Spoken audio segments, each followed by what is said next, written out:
फिरोज शाह तुगलक की धार्मिक नीति हम लोग पढ़ रहे थे, पढ़ चुके शायद, है ना। खलीफा से 2 बार खिल्लत, प्रशासन में खलीफा का हस्तक्षेप, खुद को खलीफा का नायब घोषित करना, न्याय का स्तर गिर जाना।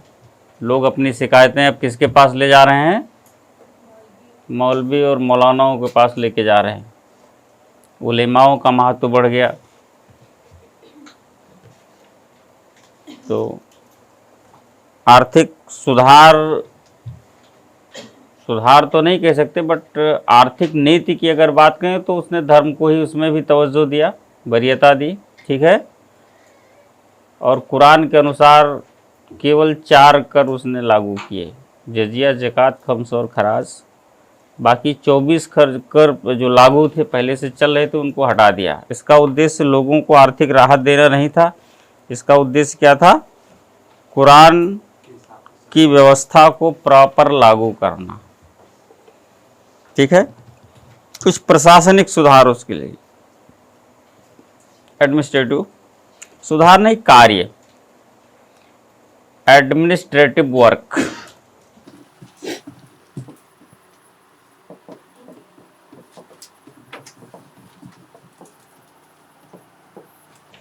प्रशासनिक कार्य।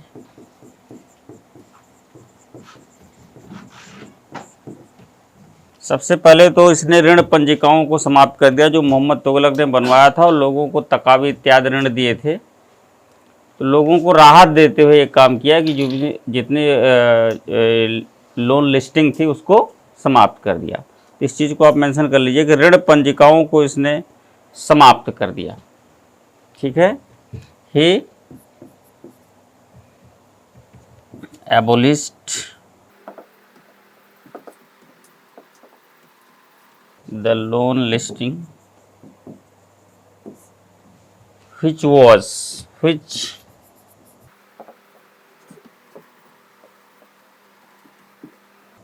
had been prepared in the time of Muhammad bin Tughlaq, which had been prepared in the time of Muhammad bin Tughlaq।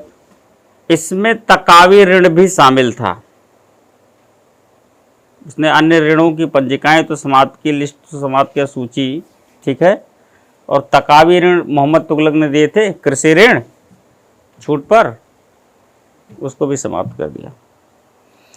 Including taccavi और सोल्डर लोन आल्सो, इसमें भी इंक्लूड कर लीजिए, इंक्लूडिंग तकावी और सोल्डर। तकावी लिख लो, सोल्डर तो पता ही है।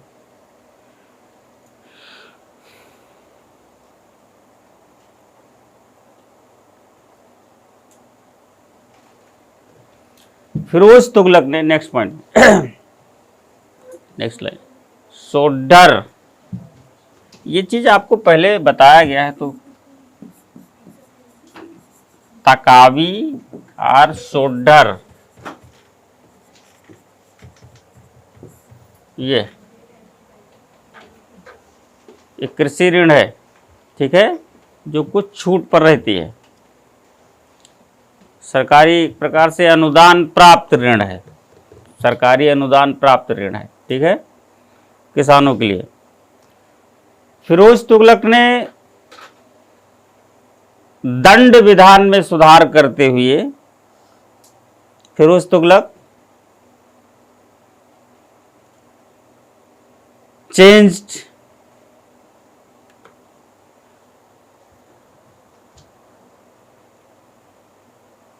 in the punishment system, changed in the punishment system,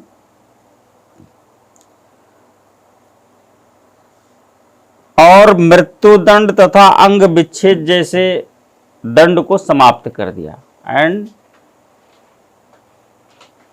abolished the punishment of hanging and organs loss। ये जो पनिशमेंट के तरीके थे, विधान थे, समाप्त कर दिए। He abolished the punishment of hanging and organ loss, ठीक है। ख़त्म कर दिए। अच्छा, मोहम्मद तुगलक का एक बड़ा सुधार है, सुधार तो नहीं कह सकते, बट नौकरियों में उसने एक विशेष नीति लागू की। उसने सरकारी नौकरियों को वंशानुगत बना दिया कि पिता के बाद फिर उस पद पर उसके पुत्र का अपॉइंटमेंट होगा। मतलब नई भर्ती के चांसेस लगभग उसने ख़त्म कर दिए। उसका कहना था कि जब खुदा किसी की आजीविका को उससे वंचित नहीं करता तो मैं मनुष्य होकर के किसी को उसकी आजीविका से वंचित नहीं कर सकता, उसकी आजीविका नहीं छीन सकता। तो जो वो जॉब कर रहा है, जो उसकी नौकरी है, वो एक्चुअली उसका अधिकार है, और अधिकार हमेशा जो है हेरिडिटरी ट्रांसफ़र होते रहते हैं चेन के अकॉर्डिंग, है ना, ऐसा उसका मानना है। तो सरकारी नौकरियों को उसने वंशानुगत बना दिया। नोट कर लीजिए उसने नेक्स्ट कि फिरोज तुगलक ने सरकारी सेवाओं को वंशानुगत बना दिया। Firoz Tughlaq made hereditary the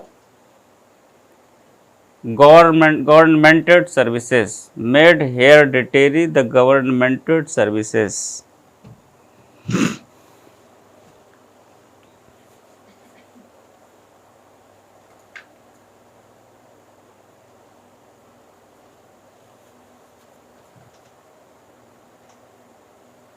उसने अपनी आत्मकथा में लिखा है, he wrote in his autobiography, उसने अपनी आत्मकथा में लिखा है कि किसी सरकारी सेवा में लगे व्यक्तियों को, किसी सरकारी सेवा में लगे व्यक्तियों को उनके मृत्यु के बाद उसका पद उसके पुत्र को, पुत्र ना होने की दशा में दामाद को, और दामाद ना होने की दशा में गुलाम को आवंटित कर दिया जाए या जाता है। ठीक है, तो he wrote in his autobiography that after the death of government servant,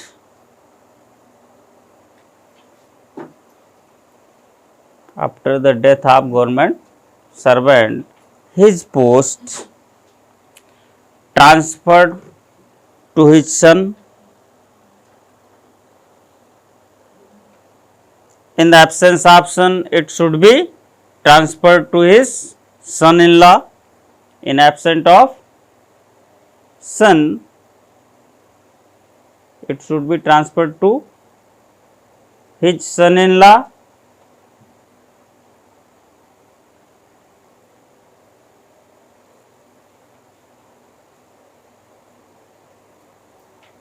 And absent of him also, it should be given to his slaves, या उसके गुलाम को या उसके दास को दे दिया जाना चाहिए। उसने जो लिखा है कि अगर सन इन लॉ भी नहीं है, if the son in law is also absent, so this post should be given to his slaves, उसके गुलाम को, उसके दास को दे दिया जाना चाहिए। कुल मिला के देना उसी के खानदान को है जो उससे रिलेटेड है। ये नहीं कि उसको वैकेंसी निकाल के गजट करा के, है ना, ऐसा नहीं होना है। तो उसने इसका तर्क दिया है, ऐसा क्यों करना चाह रहा है वो तर्क, ये दोनों लिख लीजिए, अच्छे कथन और कारण हैं। और कुल मिलाकर के सरकारी सेवाओं में जो ये पॉलिसी लागू कर रहा है, उसके पीछे जब लोग पूछते हैं कि ऐसा उसने क्यों किया, कारण होता है ना हर एक चीज़ का, तो उसने खुद बताया और उसी को हम एलोबरेट कर सकते हैं। बहुत ज़्यादा अपना दिमाग नहीं लगाएंगे उसमें कि उसने ऐसा क्यों किया। धार्मिक रूप से अत्यंत कट्टर था और वो लोगों को अपनी ओर आकर्षित करना चाहता था, एक प्रकार से सरकारी नौकरियों में को अस्थायी बना करके, है ना, लोगों को एक राज परिवार के सदस्य के रूप में देखना, ताकि किसी भी परिस्थिति में लोग उसका विरोध ना करें। ऐसा कुछ है नहीं। नोट कीजिए, उसने लिखा है कि जब खुदा अपने बंदों की आजीविका वापस नहीं लेता, he wrote also that when, उसने लिखा है कि He wrote also that when the god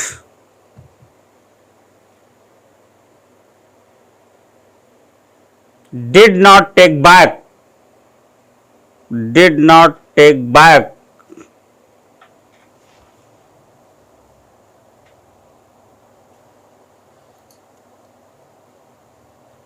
the resources from his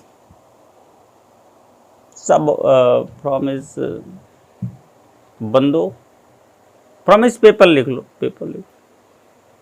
from his people,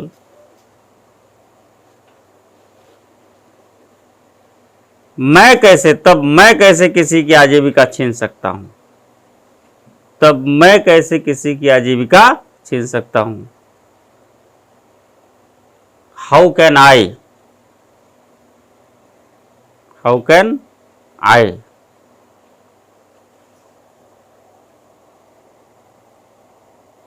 finished the resources of anyone, how can I finish the resources of anyone, किसी की आजीविका को समाप्त कर सकता हूँ या मिटा सकता हूँ, छीन, बात एक ही है। स्वभाव देख लीजिए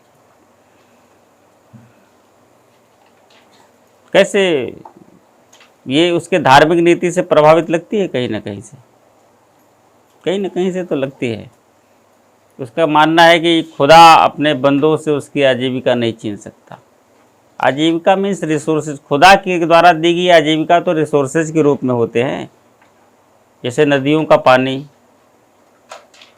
नीचे दबा हुआ कोयला या अन्य, ठीक है, जो कुछ भी है, जो प्राकृतिक संसाधन है, उसको वापस लेने नहीं आता, वो आपको दे दिया तो दे दिया और देते ही रहता है। उसका कहने का मतलब वो आप परमानेंट आप यूज करिए और करते रहिए, ठीक है। तो जब खुदा ऐसा करता है तो मैं कौन हो सकता हूँ, ठीक है। तो इसलिए उसने बाकी नेक्स्ट लाइन में नोट किया, बुद्धिजीवियों को, अच्छा एक चीज़ और है यहाँ, जैसे कि अलाउद्दीन खिलजी ने जो कुछ लोगों को दान वगैरह दिया था, नहीं जो पहले से वो पाए हुए थे, अलाउद्दीन खिलजी ने क्या किया था, रिकैप्चर कर लिया था, वापस ले लिया था, छीन लिया था। तो मोहम्मद, इसके बाद गयासुद्दीन तुगलक आए, फिर मोहम्मद बिन तुगलक आए, इन लोगों ने इस पर कोई प्रतिक्रिया नहीं की। जैसे गयासुद्दीन तुगलक ने ये कहा कि मैं वो तमाम सारे नियम और कानूनों को फिर से वापस कर लेता हूँ, वापस इस्टेब्लिश करता हूँ जो बेसिकली लागू थे और अलाउद्दीन खिलजी ने बदल दिए थे।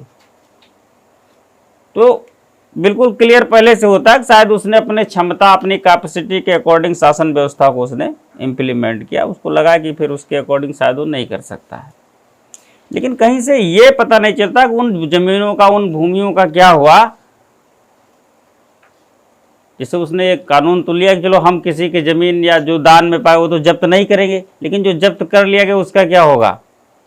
तो कुछ लोगों का, जिनका तो इनरिचमेंट है वहां तक, या कुछ लोग जो डायरेक्ट कैच में हैं, उनको तो उसने रिफंड कर दिया या लोगों ने किया। लेकिन बहुत सारे ऐसे अमीर हैं, बहुत सारे ऐसे अधिकारी हैं, बड़े लोग हैं, या दान में पाए हुए तमाम बुद्धिजीवी, स्पेशली बुद्धिजीवी स्कॉलर्स को जो दान में दिया जाता है, उनका कोई अमीर में जिक्र तो नहीं होता।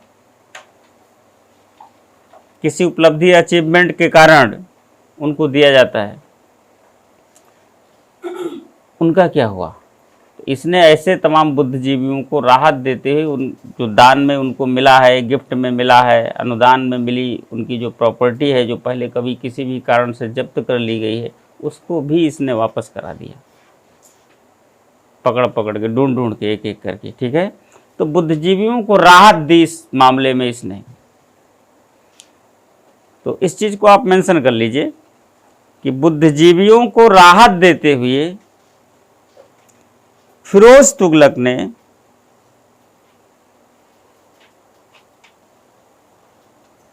बुद्धिजीवियों को राहत देते हुए, by giving relaxation to the scholars, by giving the relaxation to the scholars, Firoz Tughlaq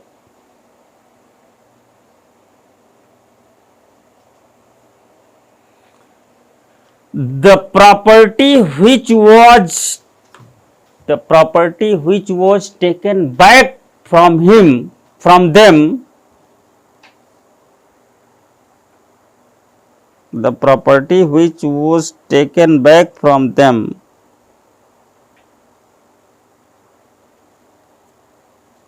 by the ruler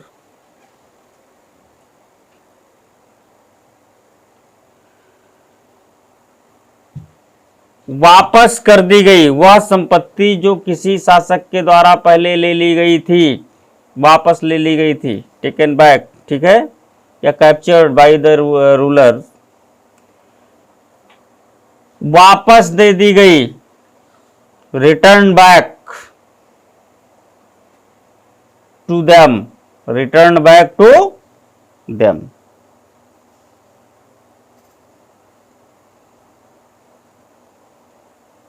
तो पहले उनको अनुदान में मिली थी। प्रॉपर्टी की स्थिति है कि पहले वो प्रॉपर्टी क्या है, वो सरकारी है। प्रॉपर्टी क्या है, सरकारी है। सरकारी ने किसी स्पेशल अचीवमेंट के कारण इनको दिया गया, ये डोनेटेड है। फिर इसके बाद किसी सत्ता द्वारा इसको वापस ले लिया गया, ठीक है, छीन लिया गया, जैसे कि अलाउद्दीन खिलजी ने किया। अब ये फिर एक बार सत्ता के हाथ में आ गया यहाँ से, ठीक है। अब अगर फिरोज तुगलक आता है, अगर क्या आता ही है, तो इसने इन लोगों को यह प्रॉपर्टी जो पहले से दी गई थी, मूल रूप से सरकारी थी, जिस पर प्रॉपर अधिकार किसका था, सरकार का था, खालसा की प्रॉपर्टी थी। आप ऐसा कह सकते हो कि वो भूमि या प्रॉपर्टी किसकी थी, खालसा प्रॉपर्टी थी। उसको फिर से इनको वापस कर दिया गया in the time of Firoz Tughlaq. ये पिक्चर है,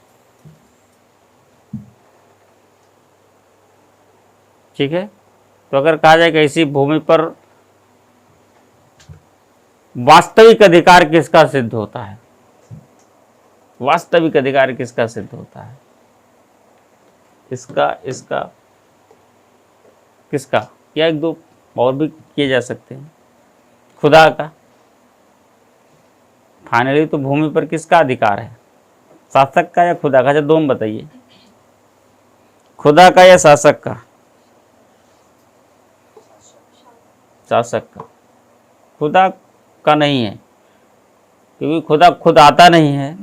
ये बताने की हमारे कागजात हैं ज़मीन के, वो बस यही बता देता है लोगों के हिसाब से जो उनका टच है, कि खुदा अपने रिप्रेजेंटेटिव के रूप में इसको बना रखा है।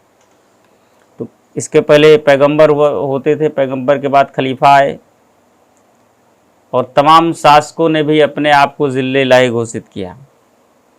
शासकों का जो इस्लामिक शासकों का राजत्व सिद्धांत है, वो ज़्यादातर इसी बेस पर, इसी पैटर्न पर बेस, इसी पैटर्न पर। अभी जहांगीर आएगा मुगल काल में, वो सिमिलर है,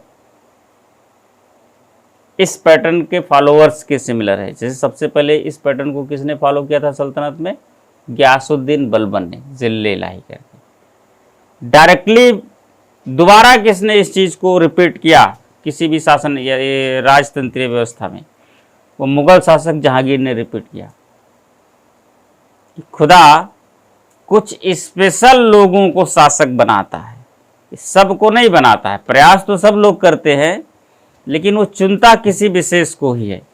किसको चुनता? वो विशेष कौन है? जो उसको अच्छे लगते हैं। अच्छे कौन लगते हैं? जो बहुत अच्छे कार्य करते हैं।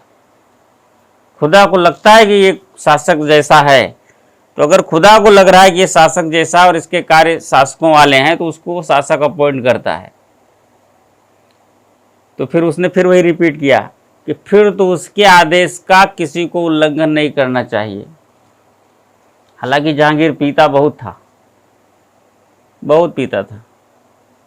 लास्ट में तो उसने ये भी कहा कि 2 प्याले शराब और वो मटन के कुछ टुकड़ों को अगर मुझे दे दिया तो मुझको अन्य चीज़ों से कोई लेना देना नहीं, बस ये व्यवस्था कर दो।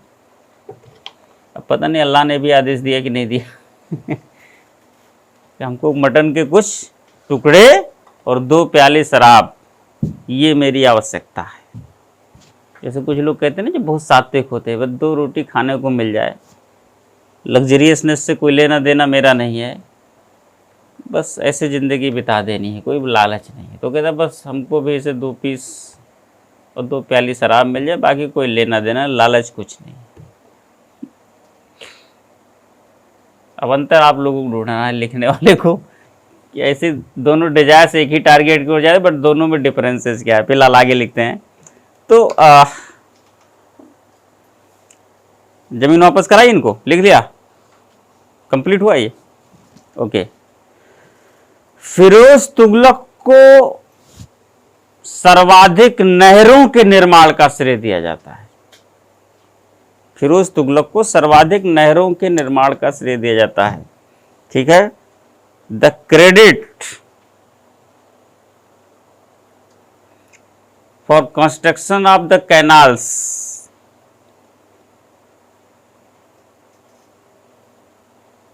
was given to Firoz Tughlaq.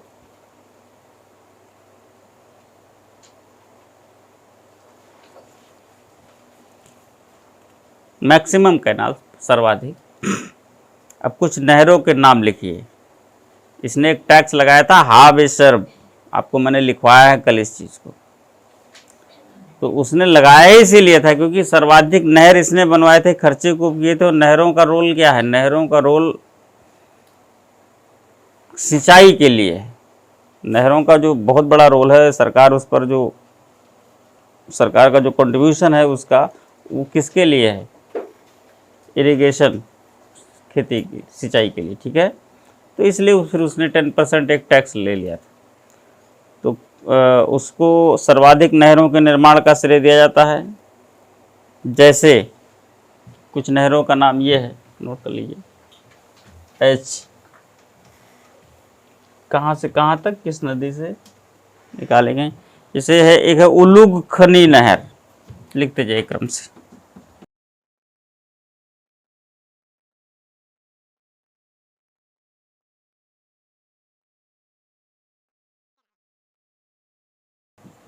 Ulugh खनी नहर यमुना से हिसार तक। कहाँ से निकली है ये? यमुना टू हिसार कहाँ है? हरियाणा में। दूसरी नहर है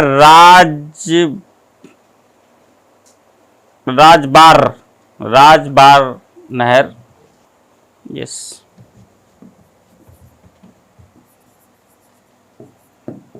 राजबाह लिखिए, बार गलत है।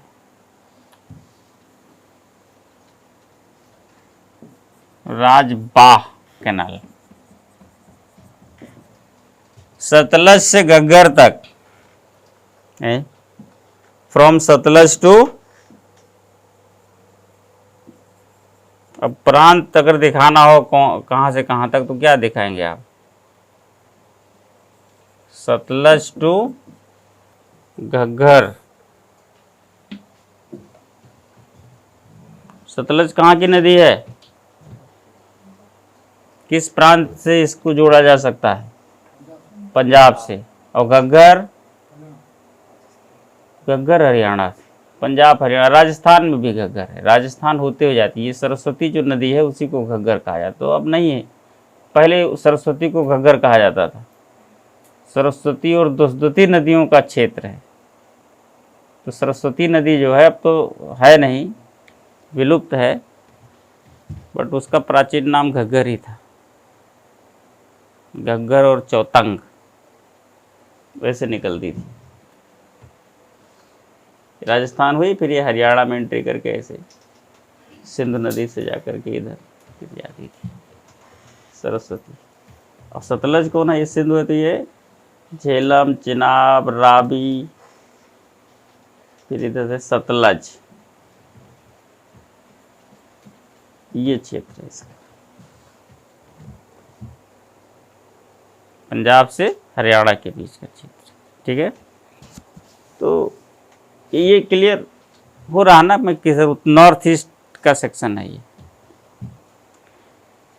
तो राजबाह कैनाल है ये, सतलज से घग्गर तक। इसके बाद एक नहर है, क्या नाम है, सिरमौर की पहाड़ियों से झांसी तक।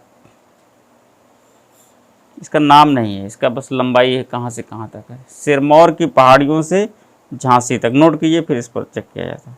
तीसरा, from the hills of Sirmaur, from the hills of Sirmaur. ये सिरमौर की पहाड़ी कहाँ है? Oh very good.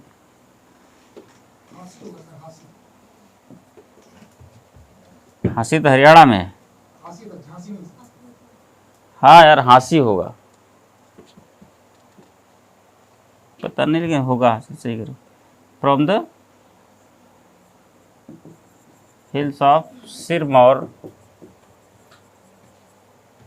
To Hansi, Hansi Haryana, Himachal. ये सही है। झांसी तो इधर हो जाएगा तो फिर तो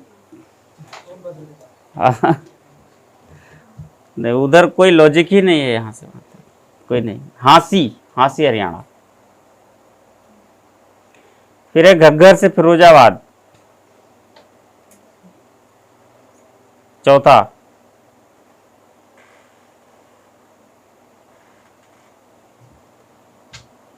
घग्गर से फिरोजाबाद।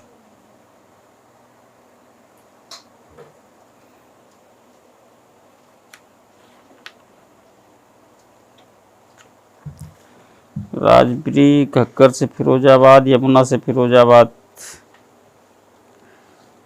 फिर एक नहर और है यमुना से फिरोजाबाद तक।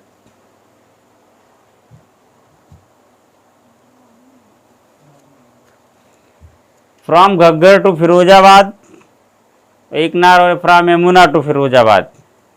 आधे लिख लो वहीं, ऐसे और बहुत सारी नहर बनाई। ये सब कुछ मेन है जो कभी कभी दिख जाते हैं, प्रमाणित करने के लिए भी इतना नाम बहुत है। ठीक है। कारखानों का निर्माण उसने किया, कारखानों का निर्माण, construction of factories, construction of factories. Firoz Tughlaq ने 36 कारखानों का निर्माण करवाया। Firoz Tughlaq constructed the 36 factories, 36।